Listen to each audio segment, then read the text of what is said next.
안녕하세요. 최현정 교수입니다. C++, C++의 C++ 언어의 시작 두 번째 시간입니다. 오늘 이 시간에는 저희가 지난 시간에 이어서 계속 진도를 나가보도록 할 텐데요. 지난 시간에는 소프트웨어의 중요성과 C++ 언어의 역사를 저희가 살펴봤습니다. 이번 시간에는 C++ 언어가 어떤 특징을 가지고 있는지 그거에 대해서 한번 이해를 해보도록 하겠습니다. 자, 우선 C++ 언어를 설계할 때 주요한 설계 목적이 있습니다. 이제 가장 기본적인 목적은 이제 언어의 이름에서 나오는 것처럼 C 언어와의 호환성입니다. C 언어가 고급 언어로서 굉장히 많은 개발자들의 이제 사랑을 받았고 또 만들어진 프로그램들이 굉장히 많았습니다. 그래서 가급적 C 언어의 그 문법 체계를 계승하자라는 아이디어를 가졌고요.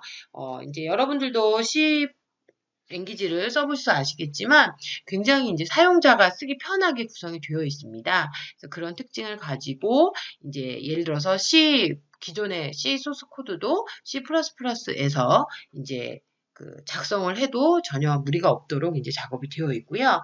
또 하나 기존의 C 파일의 목적 파일 역시 C++ 프로그램에서 링킹이 가능하다라는 겁니다.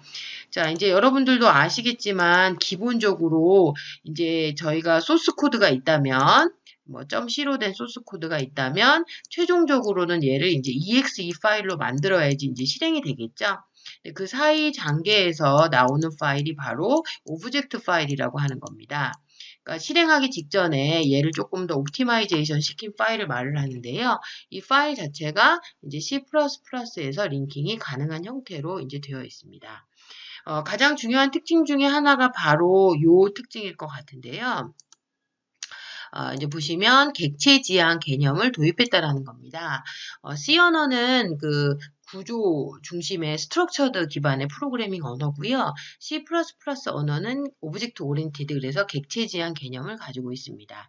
객체 지향은 제가 이제 이후에 강의를 하면서 계속 자세히 설명을 드릴 텐데요. 이제 가장 쉽게 말하면 갖는 특징이 이제 여기 나오는 세 가지입니다. 그 세 가지가 뭐냐면 이제 보시면 이제 캡슐화, 상송, 다양성의 특징을 갖습니다. 이제 캡슐화라는 거는 프로그램을 작성을 하면 가장 큰 문제 중에 하나가 뭘까요? 네, 이거에 대한 업그레이드, 유지 보수예요. 그런데 이제 한 사람이 계속 업그레이드를 하거나 유지 보수를 하면 상관이 없겠지만 커다란 프로그램이나 좀 이제 예를 들어서 좀 어느 정도 출시가 돼서 사용되는 거는 뭐 혼자서 개발하지도 않을 뿐더러 그 다음에 그것을 유지 보수하기 위해서는 계속 사람들이 바뀌겠죠. 그러면 이제 기존의 소스 코드를 다 이해를 하고 버전업을 시키거나 이제 개정을 하거나 버그를 잡아야 되는데 그게 이제 기존의 구조적 프로그래밍, 절차적 프로그래밍은 좀 한계가 있습니다. 그러니까 이제 소스 코드를 다 이해해야 되는 단점이 있는데요. 그래서 이제 그것을 이제 만회하기 위해서 캡슐화라고 하는 거는 뭘까요? 캡슐 속에 여러 개의 약이 있지만 캡슐화가 딱 되면 그 포함된 약이 해서 뭐 예를 들어서 이게 해열제 역할을 할 수도 있고 감기약의 역할을 할 수도 있고 아니면 뭐 이제 뭐 소염의 역할을 할 수도 있는 것처럼 이제 프로그램의 단위 자체를 완전히 캡슐화시켜서 이제 기능을 추가하거나 더할 때 조금 쉽게 할 수 있도록 만드는 것을 바로 캡슐화라고 말을 합니다. 그렇기 때문에 당연히 상속이라는 개념을 갖겠죠. 그러니까 기존의 캡슐은 예를 들어서 뭐 버전 1에 뭐 감기만 치료하는 캡슐이라면 버전 2에서 감기에다가 뭐 기침까지 잡는 그런 캡슐이다. 이런 식으로 이제 계속 버전업이 되는 겁니다. 이제 다양성이라는 건 뭘까요? 네. 그러니까 뭐 예를 들어서 이제 우리가 이제 감기약이 이제 저희가 이제 아시겠지만 감기라는 게 그 해마다 바뀐다고 그러죠. 뭐 독감도 마찬가지고 어떤 감기 바이러스 때문에 이제 발생을 하냐, 소위 말하는 어떤 인플루엔자 때문에 발생을 하냐의 문제인데요. 그러면 해마다 뭐 예를 들어서 A형 감기, 뭐 B형 감기, 뭐 여러 개의 감기가 나올 거예요. 근데 결국은 그게 이제 커다란 의미로 보면 이제 감기라는 거죠. 그것처럼 이제 그렇다면 요 감기 자체에 대해서 굳이 우리가 뭐 A냐, B냐, 무슨 타입이냐 이렇게 얘기하지 말고 이제 감기로 하되 각각의 이제 고유의 식별 기호라든지 또는 여러 개의 방법을 사용을 해서 필요할 때는 A형 감기, 뭐 지금 상태에는 B형 감기를 적용할 수 있도록 만드는 그런 것들을 이제 다양성이라고 얘기를 합니다. 이런 세 가지 요건들이 완벽하게 이루어지면 가장 좋은 점 중에 하나, 소프트웨어의 장기적인 목적인 바로 재사용과 업그레이드가 굉장히 유리해집니다. 소프트웨어를 개발하기 위해서 많은 개발자들이 노력을 하는데요. 실질적으로 이게 재사용이 잘 안 되는 거는 이제 개발을 해보시면 알겠지만 똑같은 코드를, 그러니까 똑같은 문제를 해결하기 위한 코드도 이 사람 스타일이 틀리고 저 사람 스타일이 다르기 때문에 나중에 이제 버전업하거나 재사용하기가 굉장히 어렵습니다. 그런데 말씀드렸던 것처럼 캡슐화의 개념이나 상속이나 다양성을 사용을 하면 기존에 가지고 있는 거를 마치 라이브러리처럼 또는 블록화된 모듈처럼 손쉽게 재사용을 하기 때문에 소프트웨어에 관련된 생산성이 향상되는 특징을 가질 수가 있겠죠. 그렇게 되면 당연히 복잡하고 큰 규모의 소프트웨어, 커다란 소프트웨어를 만들 때 훨씬 더 유리하고요. 관리도 편하고 유지 보수도 굉장히 용이해지는 상태가 됩니다. 자, 그리고 이제 C++가 이제 역사적으로 봤을 때는 C 언어의 어떤 문법적인 구조를 갖고 왔지만 그러면서 C 언어의 단점들을 좀 많이 커버를 했습니다. 그래서 이제 갖는 특징 중에 하나가 바로 엄격한 타입 체크라고 볼 수가 있는데요. 이거는 그 기존의 C 언어가 좀 타입에 소위 말해서 데이터 타입이라든지 이런 거를 체크를 좀 잘 안 하는 경우가 있었습니다. 이제 그러다 보니까 실행 파일에서 오류가 나거나 뭐 메모리에 문제가 생기거나 해서 이제 생기는 뭐 가장 큰 문제 중에 하나가 뭐 버퍼 오버플로우에 오류가 생긴다든지 아니면 메모리에 이제 쓸데없는 개비지 같은 게 생긴다든지라는 문제들이 있었습니다. 그래서 엄격한 타입 체크의 기능을 C++에서 적용을 해서 이제 실행 시간의 오류를 최대한 줄이는 그런 역할을 했고요. 그래서 이렇게 하게 되면 디버깅 할 때도 굉장히 명확한 그 문제의 오류들이나 이런 것들을 찾아낼 수가 있습니다. 그래서 그런 부분들을 좀 보완을 했고요. 그 다음에 이제 그 실행 시간에 관련해서 조금 더 이제 효율성을 높인 부분이 있습니다.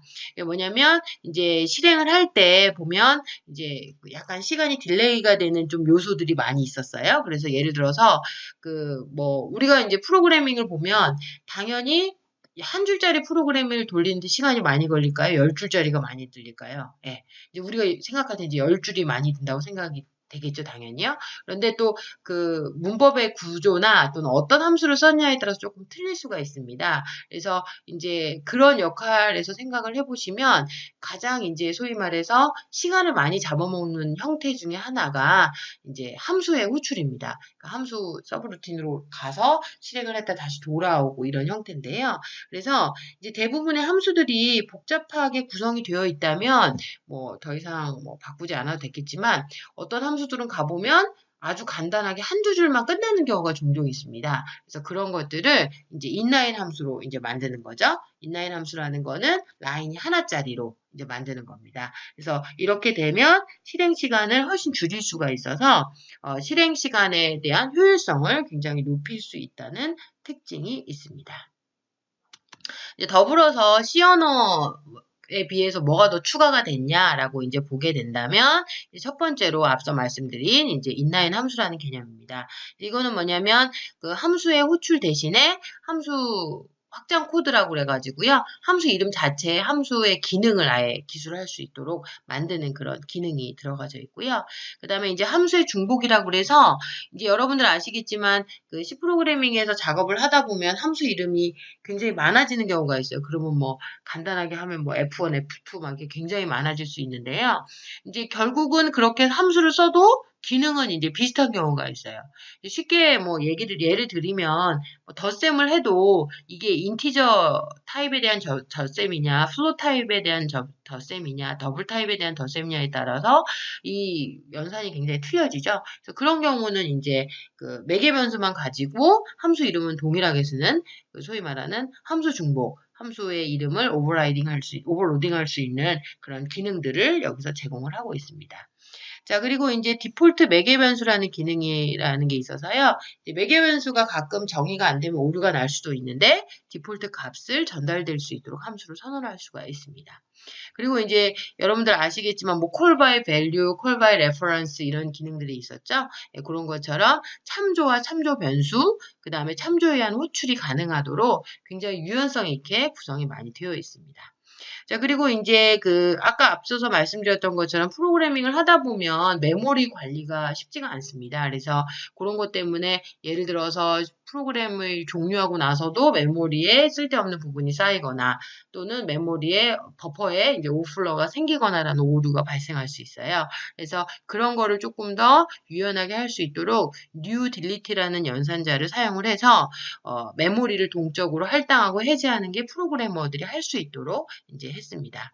그리고 이제 연산자 재정이라고 그래가지고 기존의 C 언어에서 사용하는 연산자들이 있겠죠. 뭐 덧셈, 뺄셈, 뭐 이런 사칙 연산이나 많은 연산들이 있을 텐데 그 연산들이 덧셈이라는 게 꼭 숫자만 더하라는 법이 없잖아요. 그래서 다른 기능을 하더라도 덧셈처럼 이제 된다면 플러스를 사용할 수 있도록 연산자 재정이 할 수 있는 기능이 제공이 되고 있습니다. 그리고 제너릭 함수랑 클래스라는 게 이제 제공이 되고 있는데요. 이거는 뭐냐면 이제 데이터 타입에 따라서 반응을 하는 게 아니라 이제 데이터 타입에 상관없이 일반화시킨 함수나 클래스를 만들어서 이제 호환성을 좀 높이고 그 다음에 프로그램의 이제 가독성도 높이고 그 다음에 활용할 때도 굉장히 편리하게 할 수 있도록 그런 기능들이 제공이 되고 있습니다. 자, 이제는 이어서 저희가 C 언어가 갖는 가장 큰 특징, 앞서서 말씀드렸던 캡슐화, 상속성, 다양성, 이 세 가지의 개념을 조금 더 자세하게 한번 살펴보도록 하겠습니다. 자, 캡슐화 같은 경우는요, 이제 쉽게 말하면 데이터를 캡슐로 사서 외부로부터의 접근을 보호한다라고 나와 있는데요. 이제 뭐 아까 약으로 얘기를 드렸지만 우리가 이제 감기약 그러면 어때요? 열도 나고 기침도 나고 콧물도 나요. 그러면 그런 사람이 있고 어떤 사람은 저는 열만 나요 하는 사람이 있을 거예요. 그러면 의사 선생님이 가루약을 처방해 줄 수 있지만 캡슐에다가 넣어서 처방을 해주면 어떤 사람 거는 그러니까 콧물도 나고, 어떤 사람은 콧물의 열에, 뭐, 기침까지 이제 나겠죠. 근데 예를 들어서, 콧물만 나는 사람이 있고, 그 다음에 기침만 나는 사람이 있고, 열만 나는 사람이 있다면, 각각의 캡슐을 만들어 놓고, 만약에 저는 기침도 나고, 콧물도 나요. 그럼 어떻게 하면 될까요? 네, 기침 캡슐과 콧물 캡슐을 같이 처방을 하면 되겠죠. 네, 그렇게 되면 기존에 있는 처방된 약을 재사용할 수 있는 굉장히 편리한 점들이 생긴다라는 겁니다. 그런 게 바로 이제 캡슐화라는 거예요. 이제 여기에서는 이제 붕어빵의 예제를 이제 들었는데요. 이제 쉽게 말을 하면 붕어빵 틀 안에 보면은 이제 붕어랑 팥소가 들어가겠죠? 그래서 이제 하게 되는데 이게 예를 들어서 이게 붕어빵 틀만 잘 만들어 놓으면 예를 들어서 요즘에는 뭐 단팥 붕어빵도 있지만 뭐 피자 붕어빵도 있고 야채 붕어빵 뭐 이런 것도 있겠죠? 네, 뭐 초코 붕어빵처럼 소를 다양하게 해서 만드는 그런 다양한 형태의 실제적인 것들을 이제 만들 수가 있다라는 겁니다. 그래서 이렇게 만들어진 틀 자체를 이제 저희가 이제 객체라고 부르는 거죠. 그래서 이제 요 캡슐화의 과정을 통해서 객체를 만들게 되는데 조금 더 자세하게 설명을 드리면 이제 여기 안에서 이제 클래스라는 단어가 있고 객체라는 단어가 있어요. 이제 클래스는 뭐냐면 객체를 만드는 틀이에요. 쉽게 말하면 이제 붕어빵 틀이 이제 클래스에 해당이 되겠죠. 그 다음에 이제 거기서 초코 붕어빵도 나오고 피자 붕어빵도 나오고 그 다음에 뭐 팥 붕어빵도 나왔다. 그러면 그 자체는 뭘까요? 객체들이 되는 거예요. 오브젝트. 그리고 이걸 또 인스턴스라는 말도 사용을 합니다. 그래서 이제 보게 되면 이 캡슐화라는 것 자체는 바로 클래스로 표현을 할 수가 있다는 거죠. 그래서 클래스를 통해서 이 붕어빵 틀이 다 정의가 되면 그 안에서 이제 오브젝트나 인스턴스가 나온다라고 볼 수가 있습니다. 예를 하나만 더 들어보도록 할게요. 예를 들어서 이제 원을 한번 예를 들어보도록 할게요. 원은 뭘까요? 네. 원은 어떤 거냐면 이렇게 반지름이 동일하게 쭉 연결되어 있는 그런 도형을 이제 원이라고 부르는 겁니다. 그러니까 중점으로부터 거리가 일정하게 된 선으로 연결된 게 바로 이제 원이겠죠. 이 원은 쉽게 말씀드리면 그래서 이제 필요한 게 반지름의 값이 반드시 필요하겠죠. 그리고 이 원의 크기를 구하겠다. 이제 구하겠다라고 하면 실질적으로 원을 생성할 때는 반지름 값만 있으면 되지만 원을 구할 때는 반지름 곱하기 반지름하고 이제 원주율에 해당하는 3.14를 곱하게 되면 이제 원의 넓이를 가져올 수가 있겠죠. 그러면 이제 쉽게 말을 하면 이거는 원에 대한 클래스예요. 예, 그런데 예를 들어서 제가 라디어스 값을 뭐 5로 줬다 그러면 반지름 값이 5인 원이 생성이 되겠죠? 그게 뭘까요? 그 반지름 값이 5인 객체가 생성이 될 겁니다. 만약에 10을 주면 10인 객체가 생성이 될 거고요. 그런 식으로 됩니다. 여기에 뭐 속성을 더 추가해서 줄 수도 있겠죠. 뭐 컬러를 준다든지 그런 것들. 예, 그래서 요거 자체는 이제 클래스라고 볼 수 있고요. 이 클래스로부터 생성된 요소들을 객체 또는 실체, 인스턴스라고 얘기를 하고 있습니다. 자, 이제 다음으로 나오는 게 이제 상속성의 개념입니다. 상속성은 뭐냐면, 이제 예를 들어서 아까처럼 캡슐이 캡슐화가 됐기 때문에 그 자체로 완벽한 의미를 가지고 있다라는 거죠. 제대로 된 기능을 하기 때문에 그걸 가지고 더 업그레이드를 시키면서 계속 발전을 시키는 겁니다. 보통 이제 뭐 자식이 부모들보다 다 낫진 않잖아요. 그렇죠? 그렇지만 대체적으로 후손들로 갈수록 더 잘 살아지고 더 기술이 좋아지는 어떤 사회적인 변화가 있는 것처럼 그런 것처럼 이제 상속의 개념을 갖게 되는 겁니다. 그래서 이 상속이라는 거는 쉽게 말을 하면 마치 유전자를 물려받는 것과 유사하다고 봐주시면 될 것 같아요. 자, C++에서는 어떻게 상속을 하냐라는 걸 한번 보게 되면은요. 이제 쉽게 말하면 뭐 가장 우리가 쉽게 요즘에 많이 쓰는 것 중에 하나가 뭘까요? 스마트폰이겠죠? 스마트폰이고, 스마트폰 되기 전에는 뭐가 있을까요? 네. 이제, 이제 휴대폰이라고 보통 얘기하는 뭐 3G라고 말하는 전화기가 기본적인 폰이 있겠죠? 그전에는 뭐가 있을까요? 네, 지금 집에 없을 수도 있긴 하지만 집에도 대부분의 인터넷 전화를 쓰실 텐데 이제 유선을 이용해서 사용했던 전화들이 있어요. 그 전화기가 있을 겁니다. 이제 쉽게 말씀을 드리면 전화기가 가장 모체가 되겠죠. 뭐 이전에 뭐 예를 들어서 뭐 실전화기, 뭐 파발 뭐 이런 것도 생각할 수가 있겠지만 뭐 전화기부터 생각을 한다면 전화기는 기본적으로 갖는 가장 기본적인 기능이 뭘까요? 네, 걸고 받는 거라는 거예요. 네, 가장 기본적인 거죠.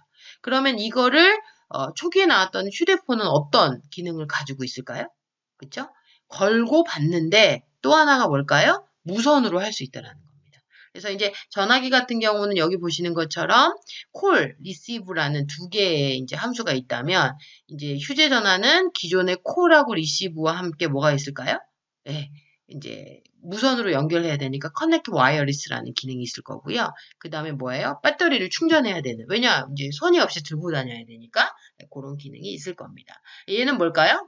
모바일 폰인데 기존의 클래스인 폰을 상속을 받아서 모바일 폰이 되는 겁니다. 기본적으로 콜과 리시브의 기능은 있다라는 거죠. 자, 그럼 이제 요즘 나오는 스마트폰은 뭐예요?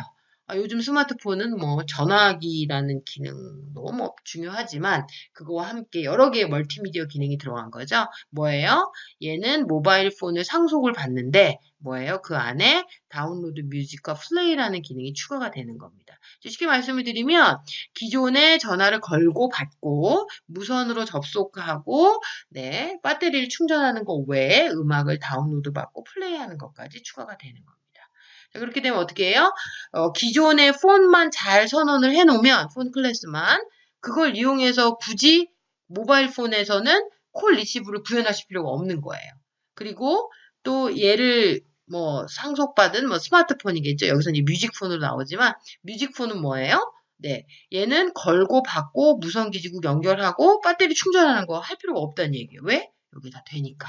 예, 그래서 그런 특징들을 또 가져오는 거를 상속이라고 얘기를 합니다. 자, 이제 한 가지 특징만 더 보고 잠깐 쉬도록 할 텐데요. 마지막으로 나오는 특징이 바로 다형성이라는 겁니다. 폴리모피즘이라고 얘기를 하는데요. 이게 뭐냐면 이름은 같은데 예, 다르게 동작을 하는 거예요. 아까도 말씀을 드렸지만 저희가 이제 독감, 해마다 독감 예방 주사를 맞는데 그 독감이 해마다 똑같을까요? 그렇지 않아요. 네. 그러니까 그 해에 가장 유행할 것 같은 감기 바이러스에 대한 그런 면역성의 항체들만 이제 모아서 저희가 이제 독감 예방 주사를 맞는 건데요. 그렇다고 해마다 독감이 이렇게 하면 너무 헷갈린다라는 거죠. 그래서 그것처럼 이제 약간의 중복되는 기능을 쓰는 거예요. 이런 걸 뭐라고 부르냐면 이제 overriding이라고 부릅니다. 그래서 이제 쉽게 말을 하면 여기서 이제 연산자로 얘가 나왔는데요. 덧셈 같은 경우 2 더하기 3은 뭐예요? 네, 당연히 5가 되겠죠.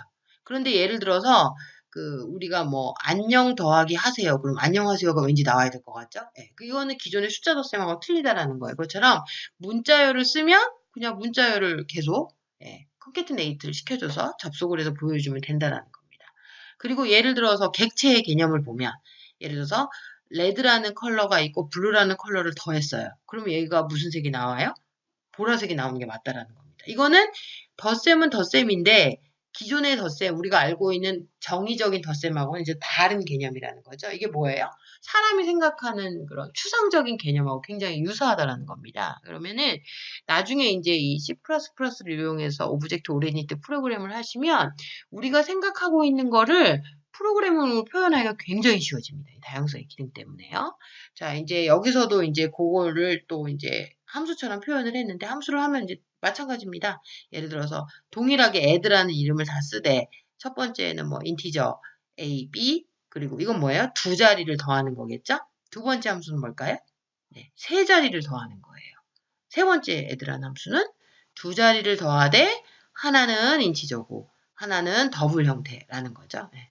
뭐 여기 옆에도 또 나와 있는데 동물의 특징 중에 뭐 예를 들어 소리내기라는 기능이 있다. 그러면 얘가 어때요? 어떤 동물이냐에 따라 소리내기가 어떤 동물은 멍멍이고 어떤 동물은 야옹이고 꼬꼬대기라는 거죠. 반대로 소리만 듣고 동물인지 판단하고 싶으면 멍멍이라는 소리를 들으면 개라고 판단하면 되는 거고 야옹이면 이제 고양이로 판단하면 되는 거고 꼬꼬대하면 닭이라고 판단하면 된다라는 겁니다. 자, 이번 시간에는 C++ 언어의 특징 중에서 주요한 특징들과 가장 여러분이 기억하셔야 되는 특징 중에 하나인 캡슐화, 그리고 상속성, 그리고 다형성에 대해서 살펴봤습니다.